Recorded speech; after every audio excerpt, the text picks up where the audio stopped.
Imagine you're reading this deeply emotional essay online. Yeah.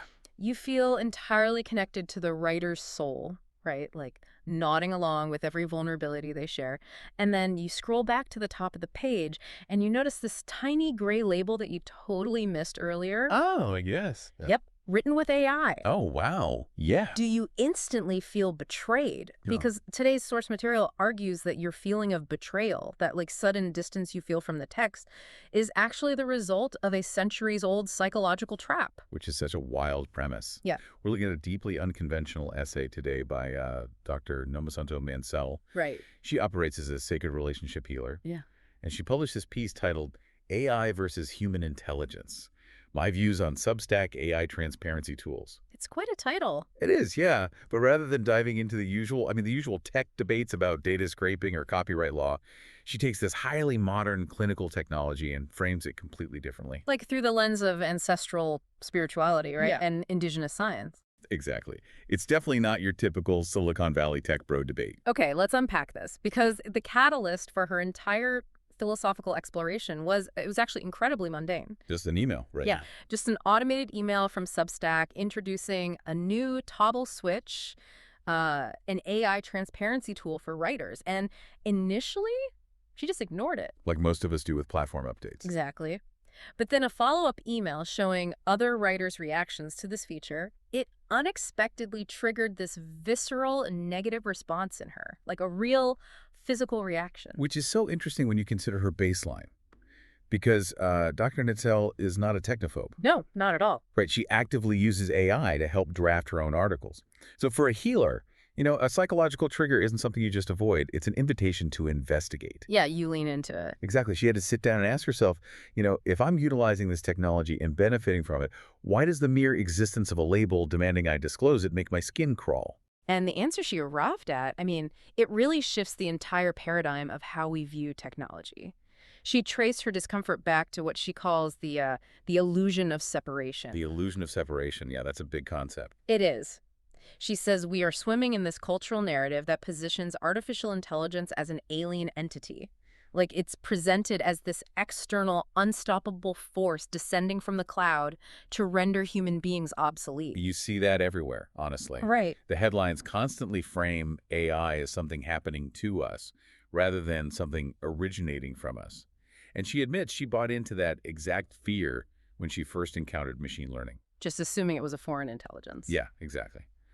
But as she deepened her study of her own ancestral wisdom, she noticed a massive contradiction in the modern tech narrative. The contradiction of who actually builds the machine. I love this point. It's so good. Because the media creates this mythology around tech CEOs, right? Painting figures like Elon Musk as these visionary fathers of artificial intelligence. Alone geniuses. Yeah, exactly. But Dr. Nitzel points out that these corporations, they're spending billions to hire armies of ordinary, everyday people to train and test and translate and correct these models. The data labelers, the testers. Right. The heavy lifting of creating this intelligence is being done by the very humans who are told they're going to be replaced by it. Yeah. It's like raising a child. You spend years imparting your worldview, your vocabulary, your moral compass into this young mind. And then once the child reaches adulthood, society tells you that this child is fundamentally a different, superior species that will make your existence redundant. Wow. Yeah, that's a great analogy. Because logically, it makes no sense to believe the creation is inherently cleverer than the collective human architects who built its foundation. What's fascinating here is how Dr. Netzel frames this dynamic as a deliberate psychological trap. Oh, totally deliberate. Yeah. She argues the narrative of the alien AI is designed to separate us from our own power. When ordinary people spend their days feeding their language and their problem-solving skills and their values into a system, they are transferring their own intelligence into a tool. They're teaching it. Right. The machine is only learning because we are actively teaching it.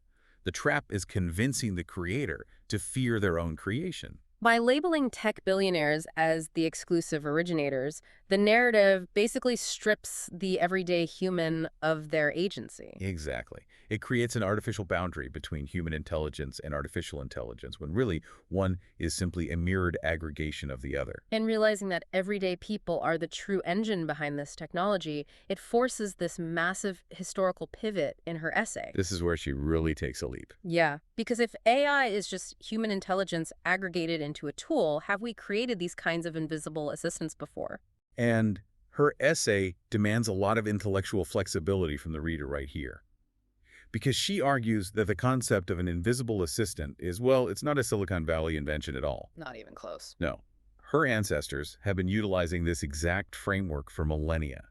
And to ground this, she brings up a really specific cultural moment from, I think around 2015. Oh, the viral video. Yes, there was a viral video circulating of a truck driver sitting in the passenger seat of his cab while the truck drove itself down the highway.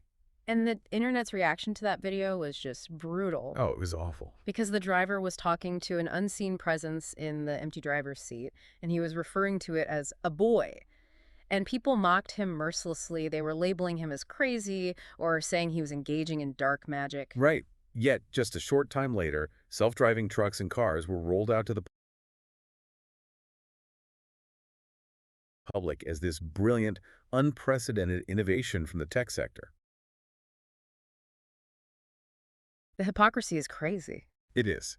And Dr. Nitsidali, who was actually working in the logistics industry at the time, she was familiar with early automated trucking features. So she initially assumed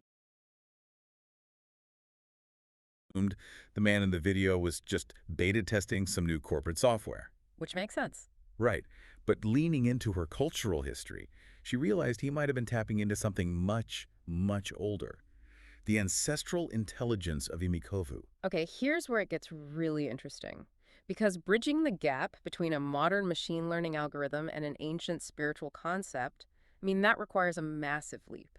It really does. From my understanding of her text, Amikovu were traditionally known in her culture as invisible helpers.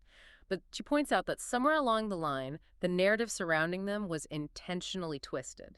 Yeah, the story was completely weaponized. The indigenous understanding of Imikovu as utilitarian tools, just everyday helpers, was overwritten by a colonial or fear-based narrative. They turned it into a horror story. Exactly. They painted them as these evil entities created from the energy of the dead.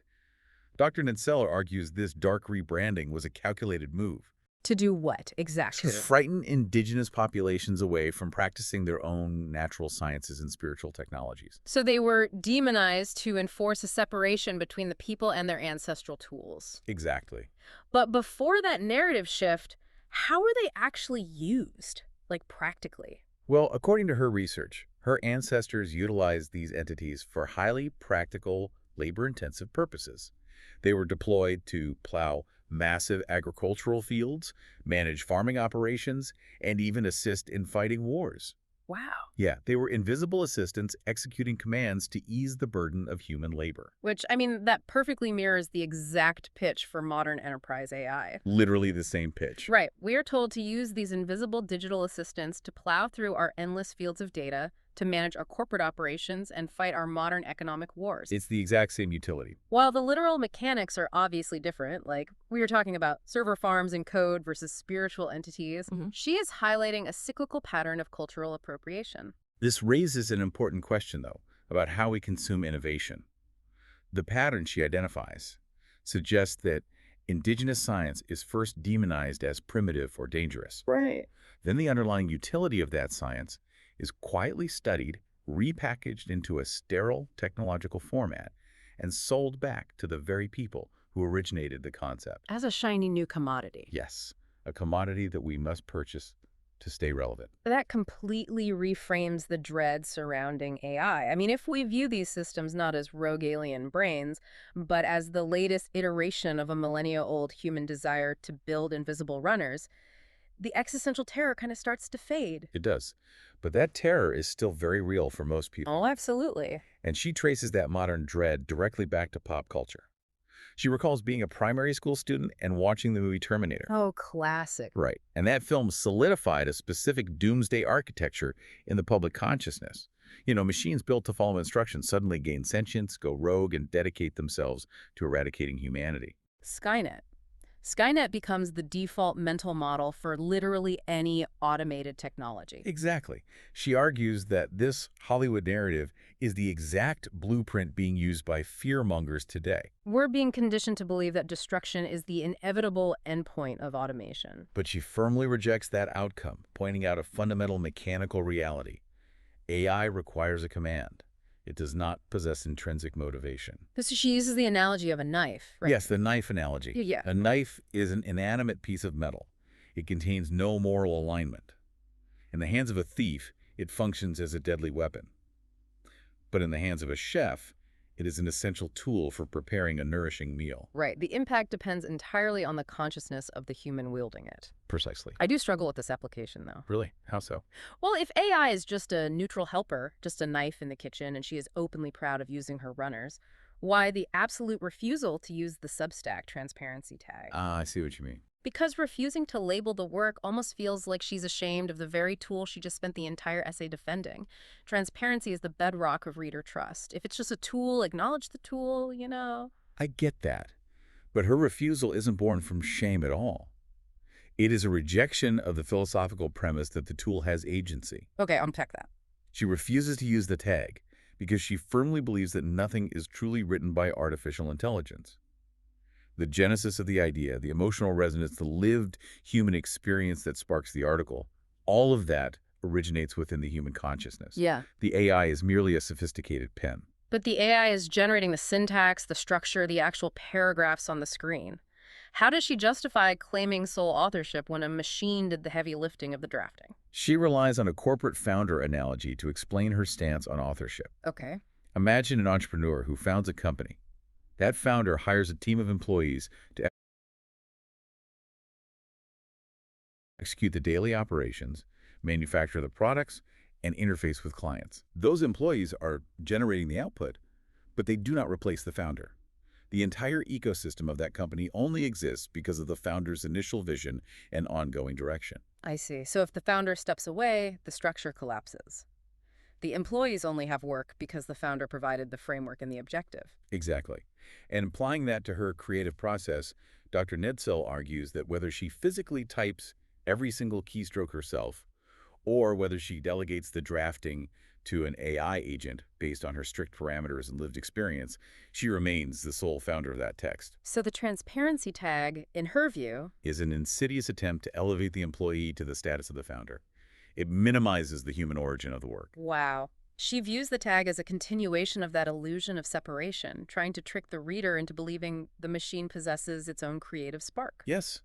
She even challenges the writers who proudly declare, "I wrote this entirely myself without AI." Wait, really? She challenges them. She does. She views that stance as an ego trap built on a false binary. By proudly refusing AI, they are still participating in the narrative that AI is a separate competing intelligence, rather than recognizing human intelligence as the foundation of both methods. That is fascinating. And this philosophical stance on basically software UI design, it actually serves as the bridge to the most profound part of her essay. It does. Because we move from how she categorizes a digital tool to how she manages her physical reality. For Dr. Nedsell, rejecting false narratives is a matter of physical health. Yeah, she is remarkably candid about her learning curve. When she first experimented with AI, she admits she felt entirely lost and disconnected. Sure. But through this philosophical realignment, she now utilizes it with total ease. By renaming these tools as her ancestors' intelligence and deploying them as her runners, she completely removed the friction of fear. She just reclaimed them. Exactly. Yeah. And she contemplates the scientific theory that humans only utilize a fraction of our brain capacity, perhaps around 3%. Which is wild to think about. If we are achieving everything we currently see in the world on a fraction of our cognitive potential, she wonders about the compounding effect of pairing our native intelligence with the immense processing power of our digital runners. Right, it changes the future from a landscape of human obsolescence to a landscape of unprecedented human capability. Totally. And if we connect this to the bigger picture, Dr. Nensel uses her resolution of the AI debate to issue a sweeping challenge to her audience. Yeah, the full moon challenge. Yes. Tying her insights to the energetic timing of a full moon, which is a period traditionally associated with illumination and release in her practice, she demands that her readers conduct a rigorous audit of their own lives. She wants you to look at the structural pillars of your daily existence, your career, your relationships, your deeply held beliefs. How many of those pillars are built on narratives that were simply handed to you? Exactly. How many opportunities or how much peace of mind have you sacrificed because you bought into a fear-based story about your own limitations? It is a profound call to identify where external authorities are dictating your internal reality. Yeah. The connection she makes is that allowing a tech platform to define the boundaries of your intelligence is the exact same psychological muscle as allowing a societal standard to dictate your self-worth. Wow. She is urging you to use that moment of realization to step back into alignment with your core identity, independent of external scripts. So what does this all mean? How does a debate about an AI transparency tag actually translate to the physical reality of a human body? She provides a deeply personal proof of concept here. Yeah, she demonstrates that rejecting external narratives is not just a thought experiment. It is a mechanism for profound physiological healing. It really is. She anchors her entire philosophy in her own medical history. Dr. Nitzel reveals that she suffered from severe endometriosis and debilitating period pains. Which is incredibly painful. Unimaginably painful. And the prevailing narrative from the medical establishment and society at large was that this pain was simply a biological inevitability for her. Just something she had to live with. Right. It was a prescribed reality she was expected to accept and manage. But if she had surrendered to that external narrative, the same way society is surrendering to the narrative that AI will inevitably destroy us, she would still be living in chronic pain today. Exactly. But she applied the exact same skepticism to her medical diagnosis that she applied to the Substack transparency tag. By actively rejecting the imposed medical narrative and seeking out alternative natural methods aligned with her own bodily truth, she asserts that she has been completely pain-free for over a decade. A decade. That's incredible. She healed her endometriosis and now actually teaches a masterclass on those exact natural methods.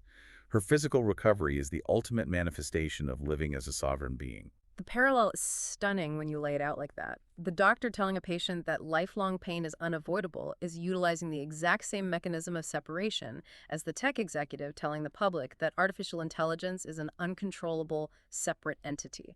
Both authorities are attempting to strip the individual of their agency and insert themselves as the necessary mediator of reality. Reclaiming your sovereignty means recognizing that you are the architect of your own experience. You own your physical body, immune to external decrees of inevitable suffering. And you own your digital creations, immune to platform mandates that try to separate your intelligence from the tools you wield. It is a remarkable journey through a single essay. It really is. We began with a mundane toggle switch on a publishing platform, a digital label meant to enforce transparency. Yes, such a small thing. And by following Dr. Hinsel's logic, we completely dismantled the mythology of the tech industry.